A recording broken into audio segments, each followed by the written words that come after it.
അതേലോ. എന്താ?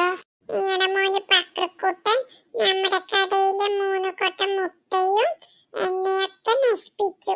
ചേട്ടൻ പറഞ്ഞു 1500 രൂപ വാങ്ങി വരാൻ.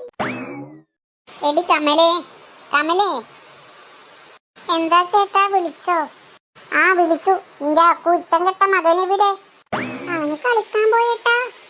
ഇനി ആ കുരുത്തം കെട്ടവൻ വന്നു കഴിഞ്ഞാ എന്നെ കണ്ടിട്ട് വീട്ടിന്റെ ഉള്ളിലേക്ക് കയറിയാ മതി എന്ന് പറഞ്ഞേക്ക്. എന്നാ പിന്നെ നമ്മ നിൽക്കണോ പോവണോ? വൈകിട്ട് എന്റെ കടയിലേക്ക് വരൂ, അപ്പോൾ തരാം പണം.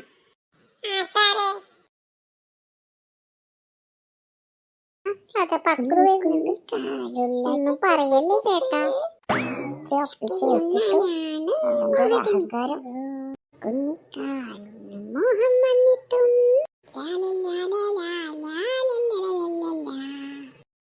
കുരുത്തം കെട്ടവനെ, നീ എന്ത് കുരുത്തക്കട ഒപ്പിച്ചത്? നീ മുട്ട പൊട്ടിച്ചോ ആ മോനുവിന്റെ കടയിലെ? ഞാൻ ഫുട്ബോൾ കളിക്കുമ്പോ പൊട്ടിപ്പോയതാ.